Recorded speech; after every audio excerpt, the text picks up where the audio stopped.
Okay, ebusiafo ene Ghana Seat Master me sane mo de hia. Mo ni se minimu hia se de na ya de hia. Na ene minimu bi hia bibi afa tape measure tailors e use no metric tape measure no. Nipa be bra use sa tape measure for so many years. But the ban reading no a enye ni nyina e na omotumi e reading. Se me ka se enye ni nyina pesa me chese markings na e wo so no. You would designers ni tailors bi bra okrum ha no ma. So we say we measurement ben ya ontumi modini enchro todo na de munimu a say we friend quarter bibri na munim say we de quarter munim say we half munim say we 3/4 munim say we 1 inch na tape measure we no the friend 1/8 measure 1/8 tape measure igumu ahodo mi no yo ba kubu ha carpenters eta issue and on 1/16 tape measure. The entire free we 1/8 tape measure and say markings na e was no. Ofa maku 8 bia unya 1 inch. And as you move 8 steps bia and 8 marks bia and unya 1 inch. Anything a friend 1/8 tape measure no. Into way the edikan ewo 8 markings no 1 2 3 4 5, 6, 7, 8. Now when you 1 measurement, 1 inch on the measurement. This is how tape measure we know. It was 60 inches. 1 to 60 inches. Now me bet sure marking beer was be and said the bonny dinny. Apart from say the maiden can say do 9 say we a friend a quarter, we a half, we a 3/4, now we a 1.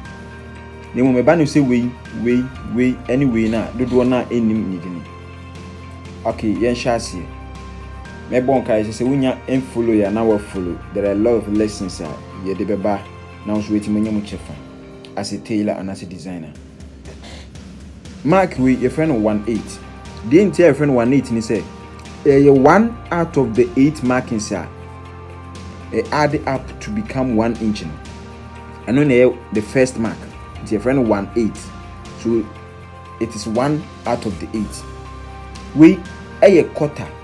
Your friend a quarter because max 8 no so which far emu 1 out of the 4 marks on the 8 no emu 1 so we have 1 2 3 4 which far we and this 1 out of the 4 it's your friend a quarter.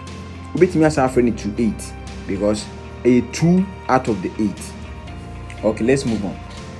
This mark, your friend 3/8, which is 3/8, and as a 3 out of the 8. We have marks 9, so let us 3, 1, 2, 3. Your friend 3/8, a 3 out of the 8. We, your friend half. The entire friend half, and say 8 no, so you prepare pa, ne funny. Until we have 1, 2, 3, 4. When it also 4. 1, 2, 3, 4. Until we check 18 minutes paper, and a half.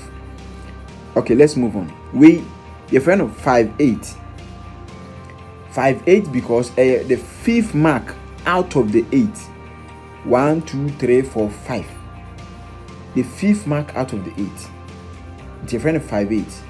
We 3/4. 3/4, a kind of 3/4, which is 3/4. Because max 8 no se uchemu 4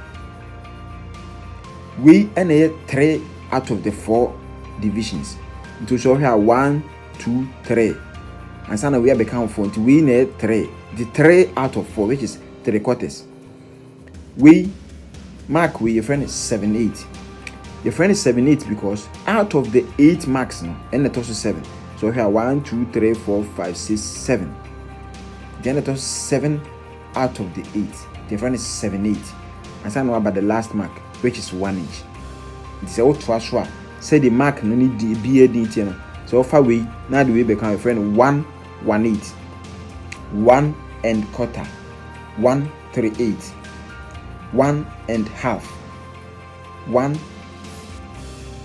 5/8, 1 3/4, 1 7/8. Now about 2.